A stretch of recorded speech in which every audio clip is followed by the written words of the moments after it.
C'est à l'âge de 30 ans que David fut choisi par la tribu de Juda comme roi. Et il régna 7 ans à Hébron. Puis, toutes les tribus d'Israël le choisirent comme roi. Et il choisit la ville de David pour y établir la capitale du nouveau royaume. David régna 33 ans à Jérusalem. Ainsi, lorsqu'il eut 70 ans, au bout de 40 ans de royauté, alors qu'il sentait ses forces le quitter, il choisit un de ses fils comme successeur. Il ne choisit pas son fils aîné, il choisit un de ses fils qui lui était particulièrement cher, un certain Salomon. Ainsi Salomon fut intronisé roi sur Jérusalem et donc sur toutes les tribus d'Israël en l'an 971. Mais Salomon était un tout jeune garçon. Il avait à peine 14 ans. Si bien qu'il n'avait aucune expérience, il commençait à peine à pouvoir être suffisamment âgé pour pouvoir diriger le royaume. Salomon, après la mort de son père, voulut chercher l'aide de Dieu afin de pouvoir assumer la tâche qui lui revenait comme roi. Et c'est ainsi qu'il alla prier Dieu de lui donner la sagesse. Voici comment la Bible nous raconte l'événement.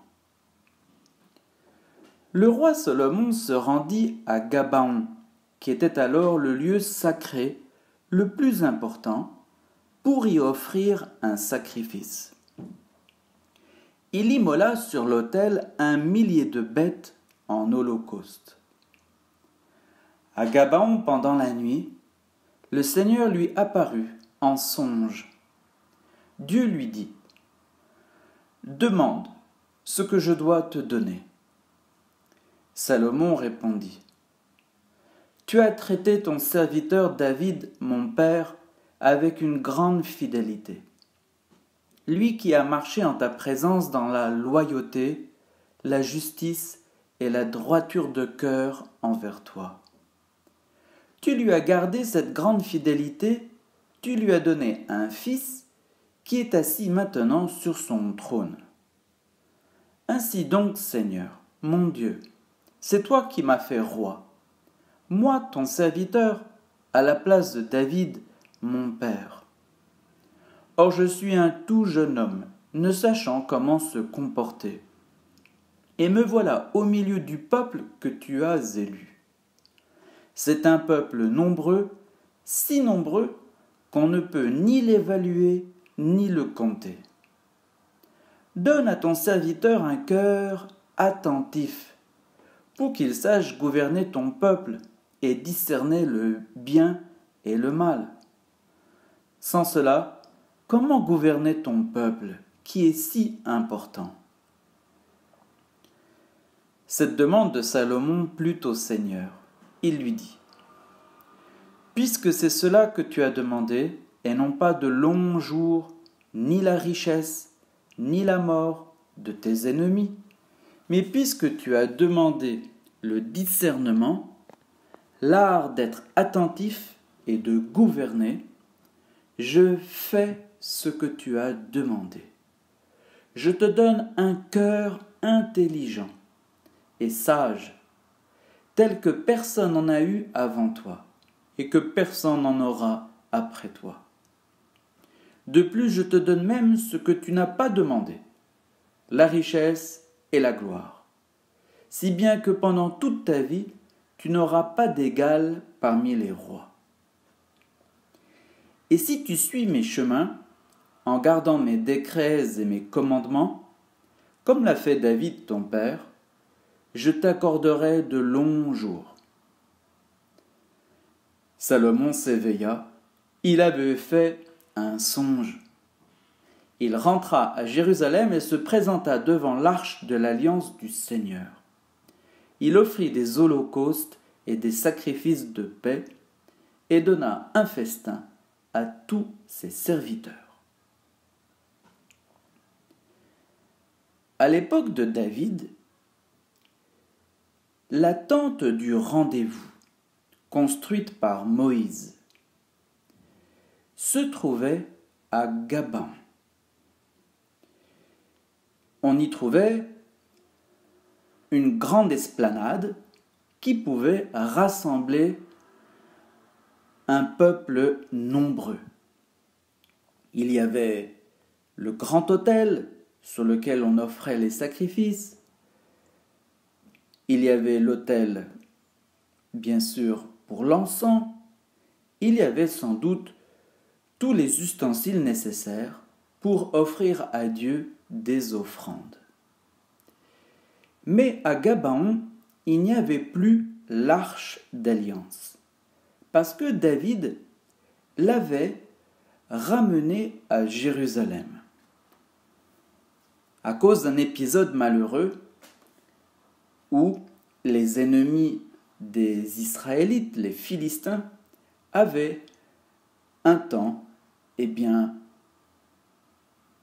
embarqué l'arche d'alliance, si bien que l'arche d'alliance était devenue séparée, dissociée de la tente du rendez-vous.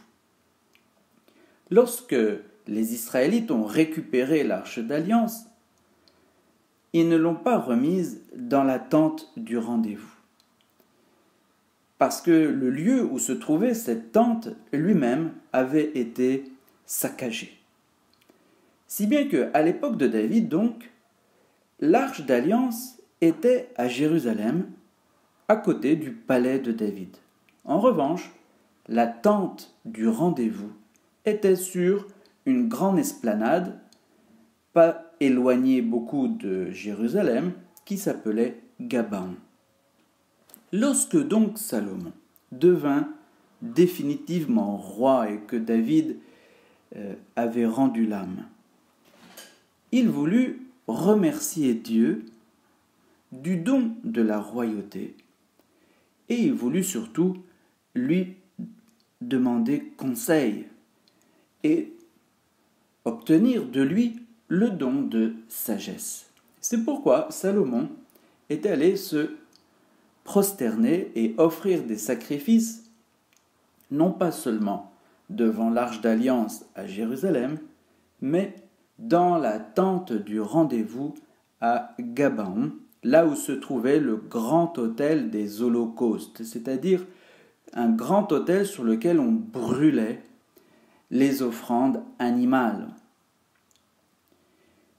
Lorsque Salomon eut fait, tous les sacrifices qu'il avait dans son cœur pour le Seigneur, la Bible nous dit qu'il a offert 1 millier de bêtes, donc une grande quantité, nous voyons que le Seigneur lui est apparu en songe.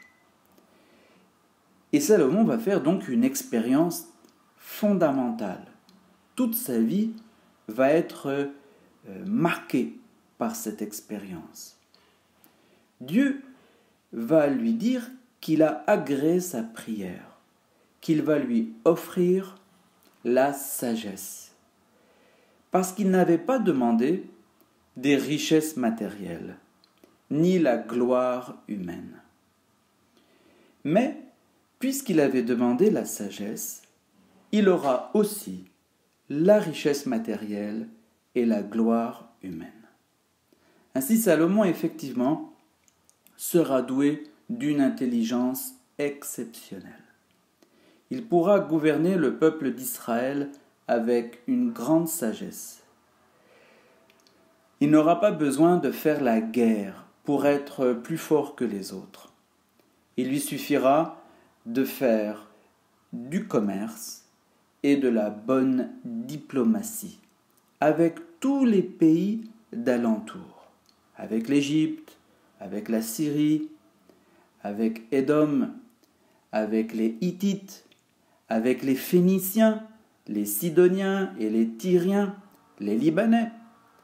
Avec tous, Salomon va réussir à établir de très bonnes relations, si bien que son royaume sera un royaume prospère, économiquement parlant, et un royaume de paix. À tel point que, effectivement, Salomon sera appelé Salomon, car Salomon veut dire le pacifique. Salomon s'appelait initialement Yedidia, c'est-à-dire l'ami de Dieu, mais la postérité l'appellera Salomon, Shelomo, c'est-à-dire le pacifique. Le rayonnement de Salomon sera immense, à tel point que dans la Bible, on nous dit qu'une reine de Saba, c'est-à-dire du Yémen, viendra à Jérusalem pour écouter la sagesse de Salomon. Dans la Bible, plusieurs livres lui sont attribués pour montrer combien il était sage et capable de disserter sur bien des sujets.